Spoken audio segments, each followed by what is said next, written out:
What's up, everybody? We're back with another Tech Money Asia show, your number one source of tech news around Asia.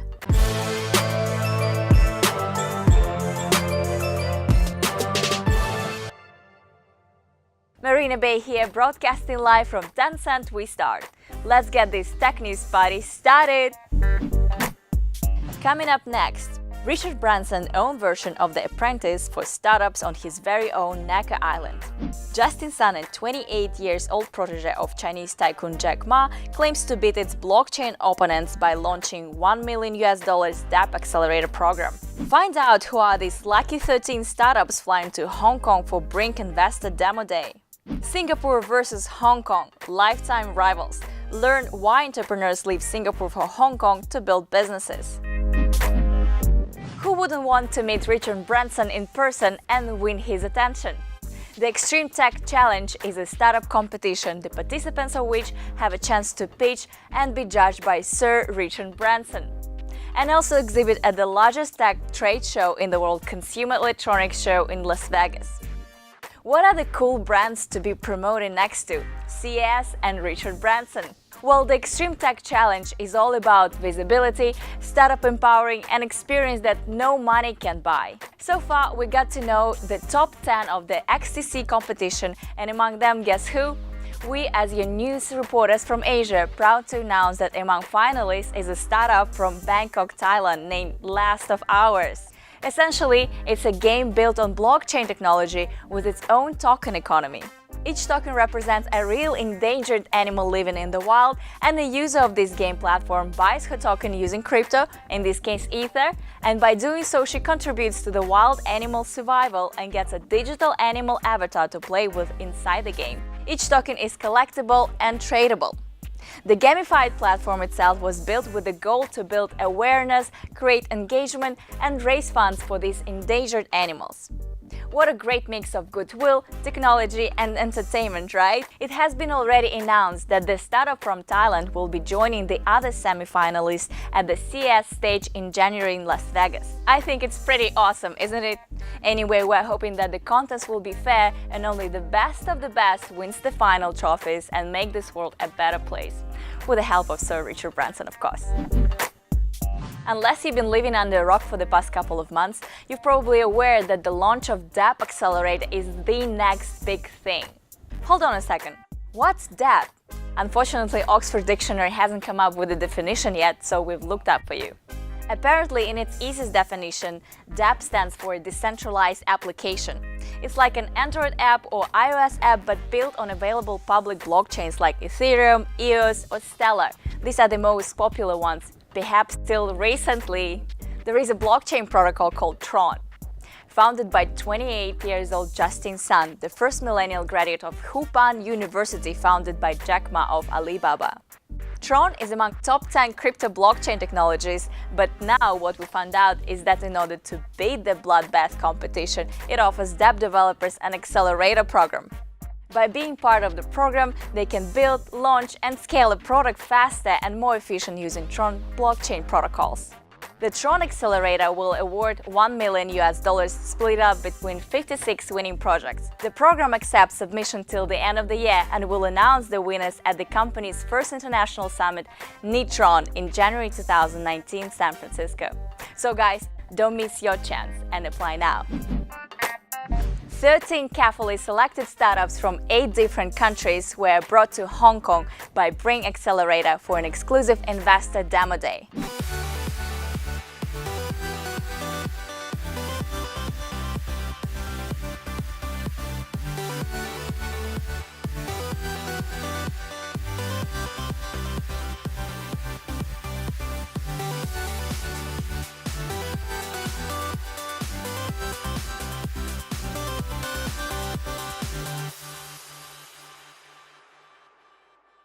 Brinc is an organization with a base in Hong Kong that helps IoT and hardware startups to accelerate and become successful businesses faster.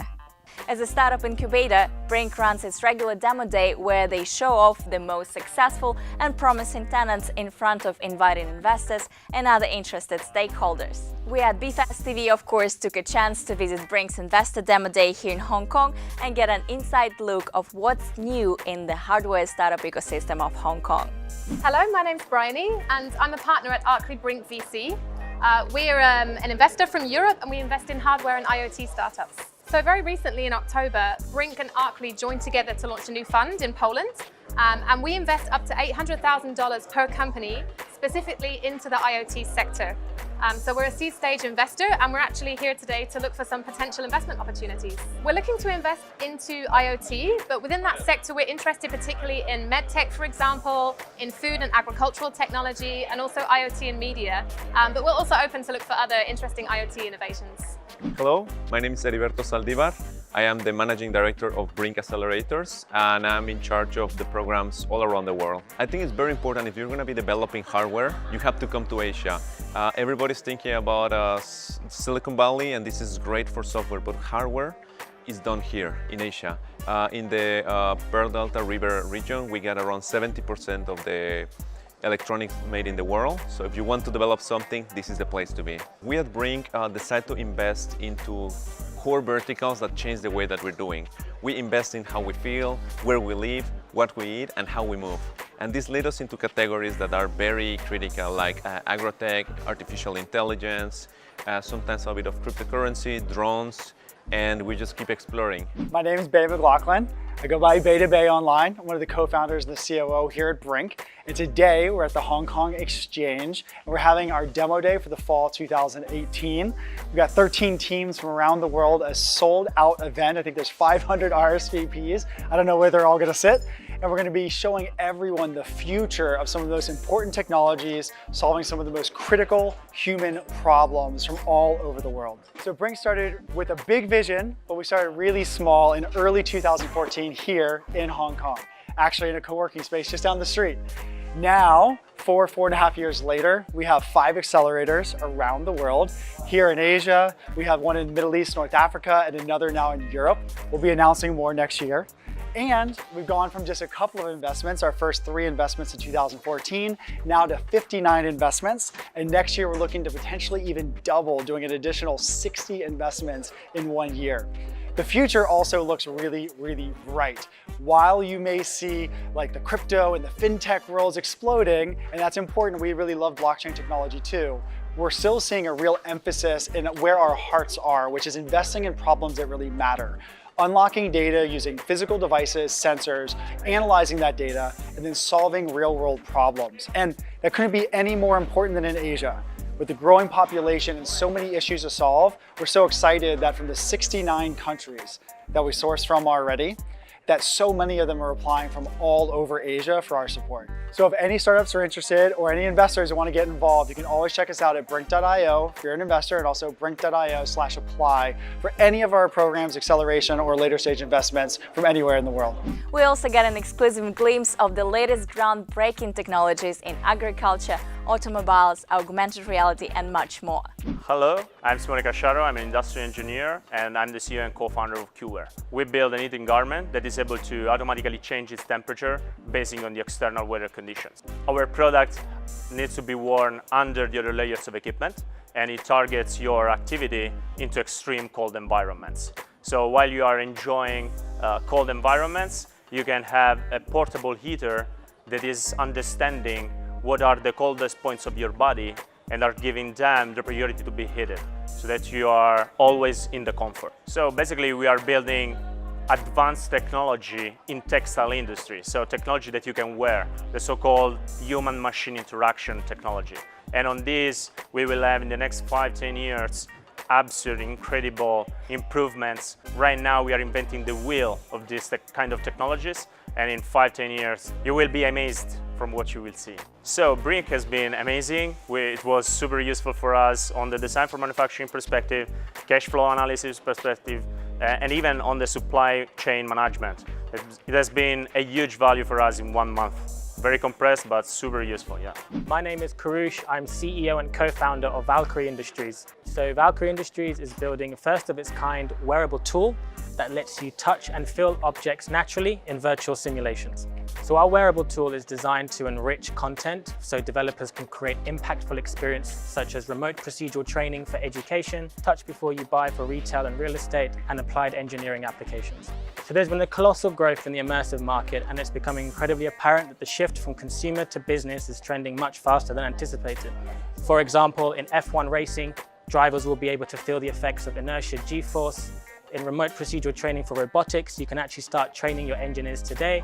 And in the space engineering industry, scientists will be able to actually feel the specimens, or in space training, to be able to feel what it's like to be in G-force. Brinc's helped us for 3 reasons. 1, to help us with manufacturing and to source the right suppliers. 2, to help us with financials and how we're going to actually be a profitable company in a few years' time. And the third one, how we develop our product in the long term. Hi, my name is NISHA. I'm the CEO and co-founder of E. coli Sense, and we are revolutionizing pathogen detection. We have developed a bioink that's tailored for E. coli, so we're able to instantaneously detect the pathogen in under 1 minute versus 72 hours that's traditional systems. So we can save a lot of lives. The Brinc Accelerator has really helped us move our product along. Working with Harry and the rest of the team, we've gotten a wonderful mentorship, and that's able to support our purchase agreements, our financial modeling, and really understanding what the whole process of bringing a product to market. If you're a startup looking to branch out to Hong Kong, or if you're an investor looking for the next big thing, be in the lookout for these awesome demo days. It should come as no surprise that Hong Kong is the ideal place to do business. Hong Kong is a home to a growing number of startup businesses in multiple areas such as fintech, retail tech, health tech, IoT, smart city technologies, and many more. Josh Lee, co-founder of SquareArc, a mobile app platform that connects retailers with resellers to promote and drive sales on social media, tells us all about his journey to bringing his business to Hong Kong and shares his advice to all of you international startups over there how to branch out to Asia. So why did you decide to stay in Hong Kong for your already second startup? Why didn't you go back to Singapore and start the business there? So I would say that there are actually a couple of points. One of the point is actually probably because my business is more relevant to the mainland Chinese and Hong Kong market. Then the second point is that because I've been in Hong Kong for some time already, so most of my friends or the closer ones are actually in Hong Kong. So I thought that actually I can leverage my current connections to kickstart my current business. Okay, so you're saying that your network is much better here than in Singapore? Yeah, I hope so. But did you make any analysis thinking maybe you should be back Singapore because Singapore is independent country, it's not related to China? I mean, yes and no. I think partially in Singapore there's an abundance of government funding, which is actually very important to a startup. But then again, I would say that if there's too much government support, it might be detrimental to a startup's growth as well. You're saying in Singapore is too much of government support? Is it bad? In terms of my personal opinion, I think that's excessive to a point where, for example, if you want to do in a certain kind of industry, then you have to meet the right authorities, meet the right people, and get connected in order to get the right amount of funding. Do you feel like they control too much? I wouldn't say they control too much, but the funding cycle is actually very long.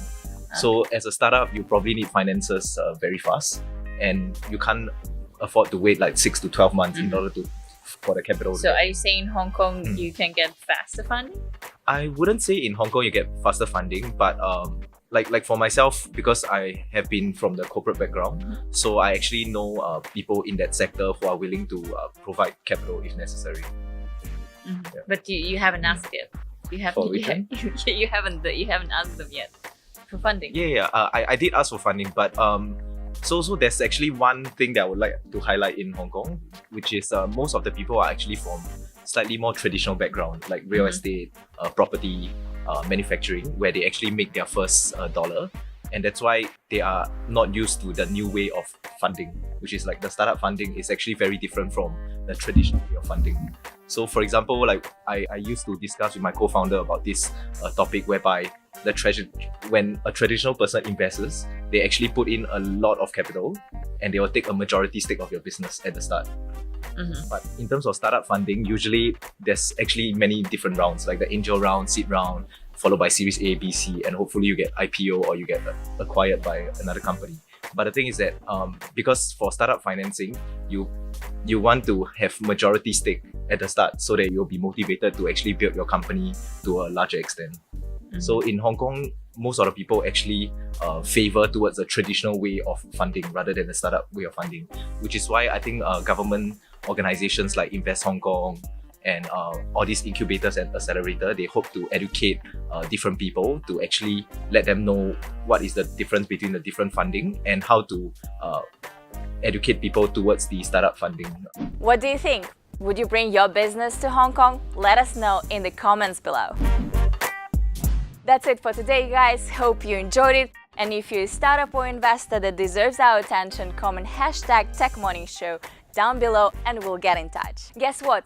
I'm going to our team in San Francisco, which means we are looking for a badass Hong Kong-based TV anchor to be the new face of Tech Morning Asia show. If you love the camera and if you're fluent in both English and Mandarin, contact the email below. See you next time only on Be Fast TV. It's Marina Bay. Stay awesome every day.